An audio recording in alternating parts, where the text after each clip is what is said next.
नमस्कार। उत्तराखंड के हमारे खास बुलेटिन में आपका बहुत बहुत स्वागत है और मैं हूं आपके साथ दीपिका ओझा। चलिए शुरुआत करते हैं खबरों की।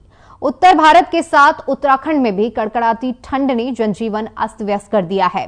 कड़कड़ाती ठंड से बचने के लिए लोग गर्म कपड़ों का इस्तेमाल कर रहे हैं। इसके साथ ही मंदिरों में भगवान को ठंड से बचाने के लिए इंसानों की तरह गर्म कपड़े पहनाए जा रहे हैं, जिससे भगवान को ठंड ना लगे, क्योंकि कहा जाता है कि मूर्ति की प्राण प्रतिष्ठा करने के बाद उसमें भगवान का वास होता है। यही कारण है कि भक्त अपने भगवान को ठंड से बचाने के लिए गर्म कपड़ों का प्रयोग कर रहे हैं। जगतधाम आश्रम के महंत अरुण दास का कहना है कि हम मंदिर की स्थापना कर भगवान की मूर्तियों की प्राण प्रतिष्ठा करते हैं। इससे मूर्तियों में भी प्राण का संचार हो जाता है। इस वक्त काफी ज्यादा ठंड पड़ रही है, लोगों ने गर्म कपड़ों का इस्तेमाल करना शुरू कर दिया है, तो भगवान को भी ठंड से बचाने के लिए गर्म कपड़ों का प्रयोग किया जा रहा है।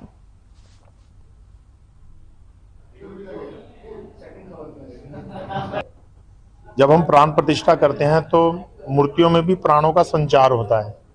जिस प्रकार सर्दी का काल आरंभ, शीतकाल आरंभ हो चुका है और सभी हम लोग भी गर्म कपड़े डालकर बाहर आना जाना निरंतर इस ओर अग्रसर रहते हैं कि भगवान को भी ठंड ना लगे और गर्म वस्त्र पहनाए जाते रहें। और हम सभी से प्रार्थना करते हैं कि सभी अपने अपने मठ मंदिरों के अंदर जहाँ जहाँ भगवान के विग्रह हैं, अवश्य ही वहाँ वो लोग गर्म वस्त्रों भगवान को धारण कराएं। इसी बीच रुड़की से बड़ी खबर सामने आ रही है। आपको बता दें कि सीएम के आह्वान पर बड़ी कार्रवाई की गई है। पुलिस ड्रग कारोबारियों पर लगातार कार्रवाई कर रही है।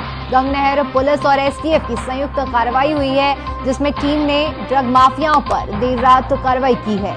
ड्रग माफियाओं से 20,000 की नशीली दवाएं जब्त की गई हैं। नशीली गोलियों समेत एक कार भी बरामद की गई है। बता दें कि यूपी के मुजफ्फरनगर का रहने वाला एक आरोपी जिसे पुलिस ने गिरफ्तार किया है और एक आरोपी अभी भी फरार चल रहा है। तो ड्रग तस्करी को लेकर पुलिस प्रशासन की बड़ी कार्रवाई देखने को मिली है, जहां पर सीएम के आह्वान पर पुलिस ने ड्रग कारोबारियों पर लगातार छापेमारी की जा रही है और इस दौरान भारी मात्रा में पुलिस ने नशीली गोलियां बरामद की हैं। पुलिस ने एक आरोपी को गिरफ्तार किया है, जिसके पास से भारी मात्रा में नशीली पदार्थ और एक गाड़ी बरामद की है। आरोपी उत्तर प्रदेश का रहने वाला है। एक आरोपी अभी भी फरार चल रहा है, जिसकी तलाश में पुलिस जुटी हुई है।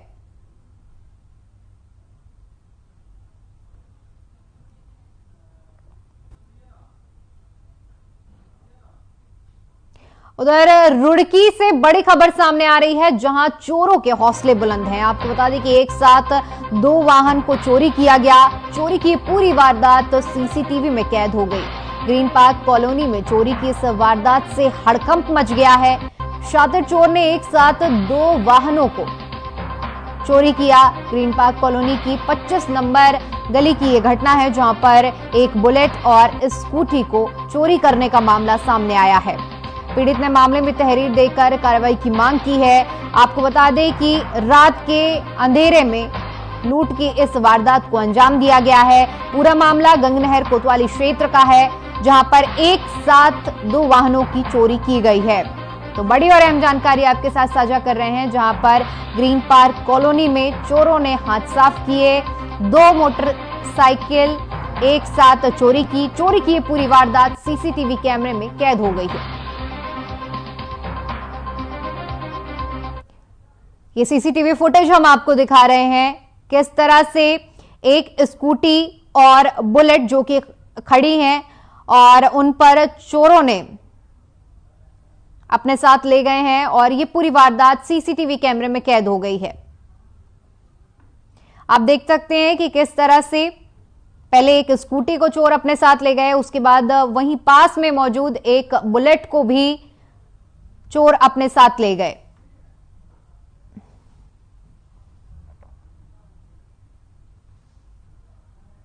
तस्वीरें हम आपको दिखा रहे हैं कि किस तरह से चोरों ने अपना हाथ साफ किया।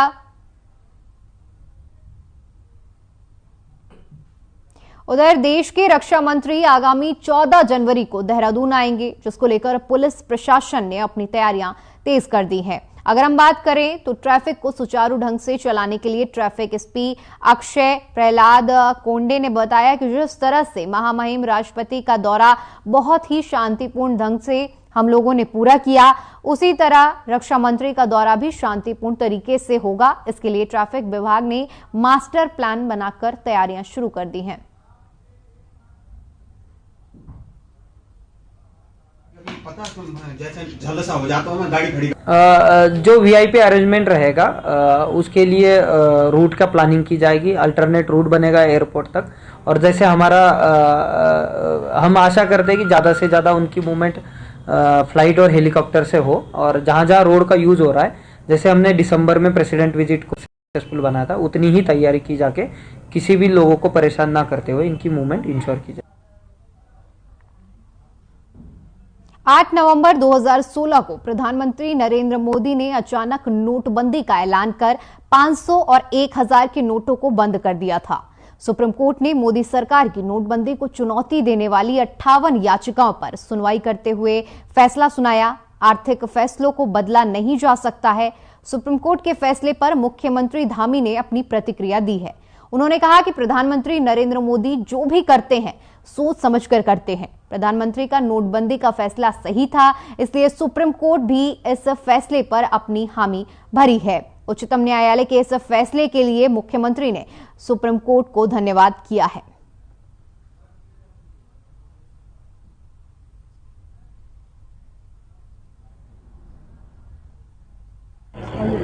माननीय सुप्रीम कोर्ट ने जो फैसला दिया है, निश्चित रूप से वो उस समय में जो माननीय प्रधानमंत्री जी ने, नरेंद्र मोदी जी ने जो फैसला लिया था, उसको बिल्कुल सही ठहराया है कि देश के अंदर एक बड़ा बदलाव करने के लिए तमाम प्रकार की कालाबाजारी, काला धन, इस प्रकार की जो करेंसी थी, सुप्रीम कोर्ट ने भी माना है कि उस समय का फैसला ठीक था और बड़े बहुमत से उन्होंने उस समय के फैसले को सही करार दिया है।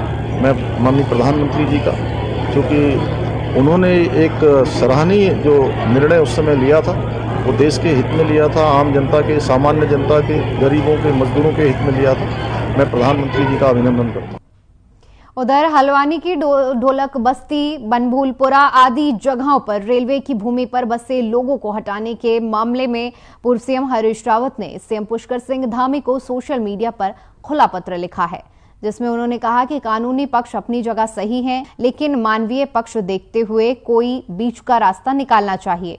सालों से बसे हुए लोगों को हटाने का रेलवे प्रशासन पालिका का निर्णय केवल कानूनी पक्ष नहीं है, ये मानवीय पक्ष भी है। हल्द्वानी कुमाऊं और प्रदेश की आर्थिक गतिविधियों का प्रमुख केंद्र है। यहाँ का सामाजिक सौहार्द हमेशा उच्च स्तर का रहा है। यदि हजारों लोगों को हटाया जाएगा तो यह लोग कहां जाएंगे? एक अशांति का वातावरण पूरे हल्द्वानी में और कुमाऊं के अंचल में फैलेगा। कुछ लोग आज भले ही चुप हों, लेकिन जब स्थितियां बिगड़ेंगी तो वह लोग भी सरकार के विवेक पर उंगली उठाएंगे।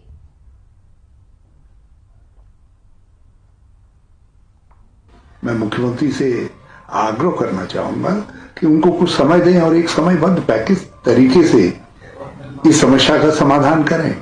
रेलवे को कुछ भूमि चाहिए तो जितनी भूमि उनको चाहिए उतनी भूमि निकाली जा सकती है, और बाकी भूमि को रिवर फ्रंट, गौला के किनारे डेवलपमेंट करके निकाल करके वहां हम इन लोगों के लिए जिनके पास जो यहाँ बसे हुए हैं उनको उन स्थानों पर बसा सकते हैं।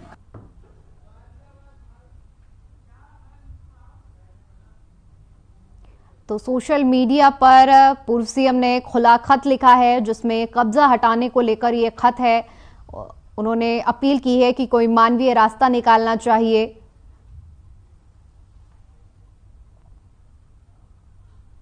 इसी बीच बड़ी खबर का रुख करते हैं, जो कि देहरादून से आ रही है। आपको बता दें कि पुलिस विभाग में तबादले किए गए हैं। वरिष्ठ पुलिस अधिकारियों के तबादले किए गए हैं। 21 आईपीएस अधिकारियों के तबादले की खबर सामने आ रही है। आपको बता दें कि प्रमोशन के बाद ये तबादले किए गए हैं। तो बड़ी और अहम जानकारी, प्रदेश में बड़ा प्रशासनिक फेरबदल देखने को मिला है। यहां पर 21 आईपीएस अधिकारियों के तबादले किए गए हैं। बता दें कि प्रमोशन के बाद ये तबादले हुए हैं और इसकी जो आधिकारिक सूचना जारी की गई है उसकी तस्वीरें हम आपको टीवी स्क्रीन पर दिखा रहे हैं, जहां पर 21 अधिकारियों के तबादले होने की सूचना दी गई है।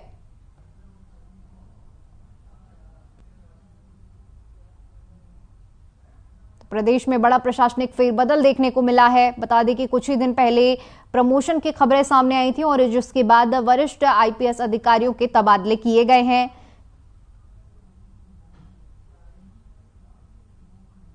अल्मोड़ा में लोक संस्कृति से जुड़े लोक कलाकार संघ की बैठक आयोजित की गई, जिसमें सांस्कृतिक दलों ने शिरकत की। सीएम से 3 सूत्रीय की मांग की गई। वहीं सरकार से संस्कृति विभाग में सांस्कृतिक दलों के लंबे समय से लंबित बिलों के भुगतान, सरकार महंगाई के दौर में लोक कलाकारों का मानदेय बढ़ोतरी की जानी चाहिए।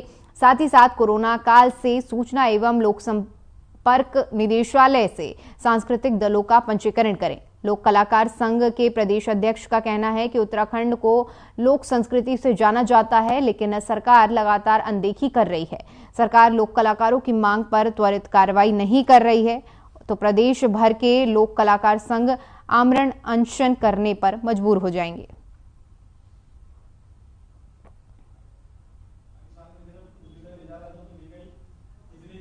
सबसे पहली बात तो है उत्तराखंड को लोक संस्कृति के लिए जाना जाता है, तो हमारी सबसे पहली मांग है जो संस्कृति विभाग में सांस्कृतिक लोक दलों के जो लंबित बिल हैं उन बिलों का यथाशीघ्र भुगतान हो। दूसरी मांग हमारी है कि भाई जो लोक कलाकार उन कलाकारों का मानदेय इस महंगाई के दौर में बढ़ना चाहिए। तीसरी मांग हमारी है सूचना विभाग में जो दल रह चुके हैं कोरोना काल से वंचित थे, उन दलों को सरकार उनको समायोजित करे, संबद्ध करे उनको सूचना विभाग से, और अगर हमारी मांग को नहीं माना जाए तो हम आमरण अनशन के लिए बाध्य होंगे।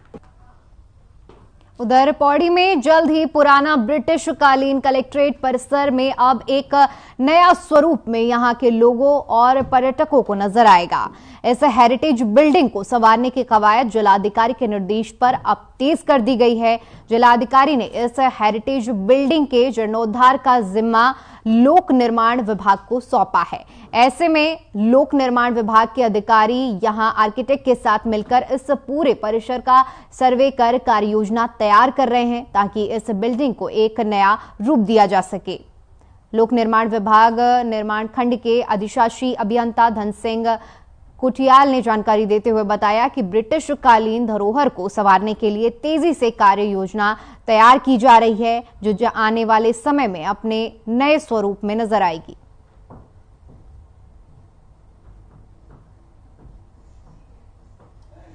मेन तो इस बिल्डिंग को हमने जो है रिनोवेट करके इसको एक बढ़िया सा एक आउटलुक देना है, ताकि आने वाले जो हमारे बाहर के जो भी हमारे दर्शक आते हैं या फिर लोग आते हैं बाहर से, तो उनको एक लगे कि पौड़ी में एक बहुत बढ़िया स्ट्रक्चर हमारा बिल्डिंग है। और उसके साथ हम लोग म्यूजियम वगैरह का भी जो करेंगे, और साथ में जो बिल्डिंग लगी हुई है इसके, तो उन बिल्डिंगों को डिसमेंटल करके और उस पर जो है एक कैफेटेरिया बढ़िया सा एक दूसरे को ये आपस में वो करें, अच्छा मतलब व्यू दे, तो उसकी प्लानिंग है। चलिए खबरों में आगे बात करते हैं चमोली जिले के गोचर से, जहां बदहाल स्वास्थ्य व्यवस्था को लेकर कांग्रेसियों ने प्राथमिक स्वास्थ्य केंद्र गोचर में सांकेतिक तालाबंदी कर सरकार को जल्द ही विशेषज्ञ डॉक्टरों की तैनाती की मांग की है। बता दें कि साल के आखिरी दिन दुआ गांव में हुई सड़क दुर्घटना में चिकित्सीय सुविधा के अभाव से जान गंवाने वाले 2 युवाओं के शोक में गोचर अस्पताल में विशेषज्ञ चिकित्सकों की तैनाती और अस्पताल के उच्चीकरण की मांग को लेकर अस्पताल में सांकेतिक तालाबंदी करते हुए प्रदर्शन किया गया। इसके बाद रामलीला मैदान में उपवास रखकर अपना विरोध जताया गया। जो साल के आखिरी दिन एक सड़क दुर्घटना हमारे क्षेत्र में हुई थी, उसमें 3 नौजवानों को अपनी जान गंवानी पड़ी, और कहीं न कहीं विशेषज्ञ चिकित्साओं के अभाव में उन युवाओं को दम तोड़ना पड़ा। इस बात को लेकर के और उनके शोक संवेदना को लेकर के, इस अस्पताल के उच्चीकरण को लेकर के आज हम सब लोगों ने यहाँ पर एक निर्णय लिया था कि हम लोग एक दिवसीय यहाँ पर सांकेतिक तालाबंदी अस्पताल के अंदर करेंगे, और उसके पश्चात रामलीला ग्राउंड में हम लोग सामूहिक रूप से उपवास का कार्यक्रम करेंगे। इसी कार्यक्रम के तहत आज हम लोग यहाँ पर सामूहिक उपवास पर हैं। इसी बीच देहरादून से बड़ी खबर सामने आ रही है। आपको बता दें कि विधानसभा के पूर्व सचिव की मुश्किलें बढ़ सकती हैं। पूर्व सचिव मुकेश सिंघल की जल्द ही पुलिस जांच शुरू हो सकती है। विधानसभा अध्यक्ष ने सरकार को इस मामले में पत्र लिखा है। आपको बता दें कि विधानसभा में 32 पदों पर भर्ती की प्रक्रिया का ये पूरा मामला है, जिसमें पूर्व सचिव की भूमिका संदेह के दायरे में थी। बता दें कि ऋतु खंडूरी ने भर्ती को रद्द किया और साथ ही साथ बताते चले कि तत्कालीन सचिव मुकेश सिंघल को भी निलंबित किया है। तो बड़ी जानकारी आपके साथ साझा कर रहे हैं, जहां पर पूर्व सचिव की भूमिका संदेह के दायरे में है। ऋतु खंडूरी ने भर्ती प्रक्रिया को रद्द किया था। विधानसभा अध्यक्ष ने सरकार को पत्र लिखकर इस पूरी भर्ती प्रक्रिया पर मामला सामने आया था और अब बड़ी कार्रवाई होने जा रही है।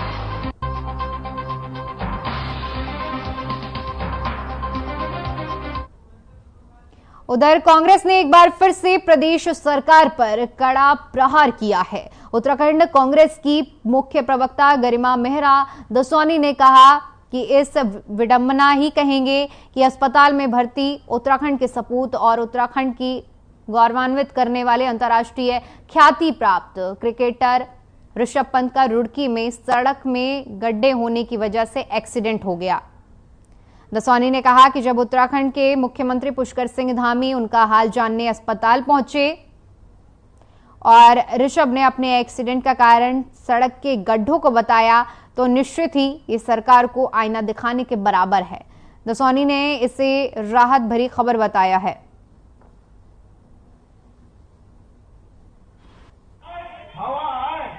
इतनी बड़ी विडंबना है देखिए कि जो पूरा उत्तराखंड नहीं समझा पाया पुष्कर सिंह धामी सरकार को, वो ऋषभ पंत के एक्सीडेंट ने बता दिया।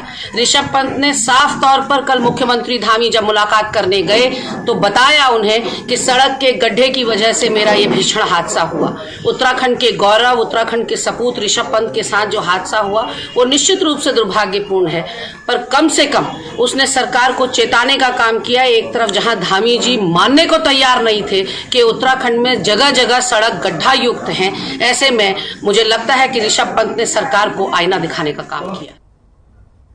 उधर पुलिस के हाथ बड़ी सफलता लगी है। आपको बता दें कि पुलिस ने शातिर चोर को गिरफ्तार किया है, जो अब तक लाखों के मोबाइल फोन चोरी कर चुका था। दरअसल बीते कुछ महीनों से पुलिस लगातार मोबाइल चोरी की शिकायतें मिल रही थी पुलिस को, जिसके बाद पुलिस ने मामले को गंभीरता से लेते हुए टीम का गठन किया और एक चोर को गिरफ्तार किया है। वहीं एसएसपी देहरादून ने एक प्रेस वार्ता कर जानकारी दी। 18 लोगों को उनके मोबाइल फोन वापस किए गए हैं, जिसके बाद उनकी खुशी का ठिकाना नहीं रहा, ऐसा बताया गया है। पुलिस ने इस अभियान को सफल बनाने वाले पुलिसकर्मियों को भी पुरस्कार देने की बात कही है।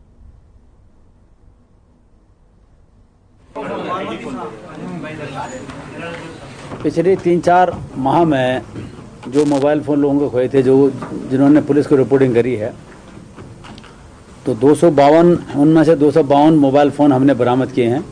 इनका मार्केट में प्राइस लगभग 50.5 लाख रुपया है वर्तमान में। और इसमें आज हमने 18 लोग को बुलाया था, उनको हमने मोबाइल फ़ोन सुपुर्द कर दिया है। अब बाकी फ़ोन हम सभी लोगों को इंडिविजुअली संपर्क करके उनको वापस दिला रहे हैं। उधर भारतीय क्रिकेटर ऋषभ पंत के हादसे के शिकार होने के बाद परिवहन विभाग ने हाईवे पर हादसे रोकने के लिए 20 सूत्रीय मास्टर प्लान तैयार किया है। इसके तहत यातायात नियम तोड़ने वालों पर सख्त कार्रवाई होगी। इसके साथ उनकी काउंसलिंग भी कराई जाएगी। इसके अलावा कई और बिंदु भी इसमें शामिल हैं। इस संबंध में परिवर्तन दल के देहरादून संभाग के अधिकारी शैलेश तिवारी ने बताया कि इस तरह के प्लान की जरूरत निश्चित रूप से हमें सड़क हादसों से लोगों को बचाने के लिए पड़ी है और हम देहरादून वासियों से अपील करते हैं कि हमारे इस प्लान में हमारा साथ दें। तो बढ़ते सड़क हादसों को देखते हुए मास्टर प्लान तैयार किया गया है। बता दें कि बीते कुछ ही दिनों पहले अभी भारतीय क्रिकेटर ऋषभ पंत सड़क दुर्घटना का शिकार हुए थे और जिसके बाद ये मास्टर प्लान तैयार किया गया है। ये हमारा जो मुख्य उद्देश्य है कि 2023 में नए नए चैलेंज आ रहे हैं, नए नए चुनौतियां हैं, दुर्घटनाओं को कैसे कम कर सकते हैं हम, इन सब चीज़ों को लेकर के हमने एक थोड़ा सा सोचा है, कुछ पॉइंट्स में हमने दिमाग में रखा है कि इन चीज़ों पे हम फोकस करेंगे तो दुर्घटनाएं कम हो सकती हैं और आम जन को इसमें फ़ायदा भी मिल सकता है। सबसे पहला तो हम लोग जो हमारे ब्लैक स्पॉट्स हैं, ब्लैक स्पॉट्स का पुनः हम लोग एक सर्वेक्षण करवा रहे हैं और इसके सुधारीकरण के काम भी करेंगे इसको हम लोग।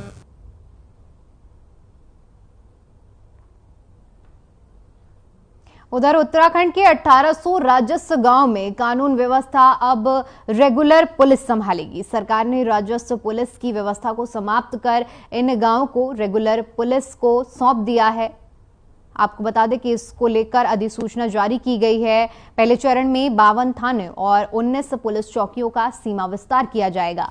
राज्य के पर्वतीय क्षेत्रों में लगभग 7500 गांव ऐसे हैं जहां पर कानून व्यवस्था का जिम्मा राजस्व पुलिस के पास है, लेकिन अब सालों पुरानी राजस्व पुलिस व्यवस्था समाप्त कर सरकार इन गांव को रेगुलर पुलिस के अधीन लाने जा रही है। सरकार का मानना है कि इन गांवों में नियमित पुलिस व्यवस्था होने से अपराध और असामाजिक गतिविधियों में कमी आएगी। दूसरे चरण में 6 नए थानों और 20 चौकियों का गठन किया जाएगा। इसके तहत नए थाने और चौकियों का गठन कर लगभग 1444 राजस्व ग्राम नियमित पुलिस व्यवस्था के अधीन करने की प्रक्रिया जल्द पूरी की जाएगी। विशेष सचिव रिद्धिमा अग्रवाल ने इसकी पुष्टि की है।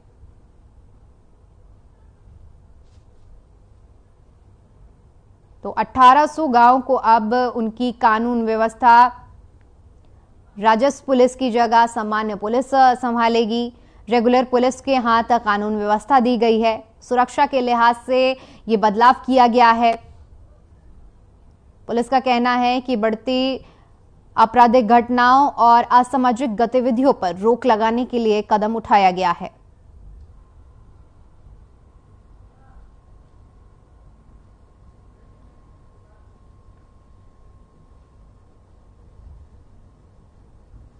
चलिए, फिलहाल के लिए उत्तराखंड के हमारे इस बुलेटिन में इतना ही। देश और दुनिया की तमाम बड़ी खबरों के लिए बने रहिए हमारे साथ। नमस्कार।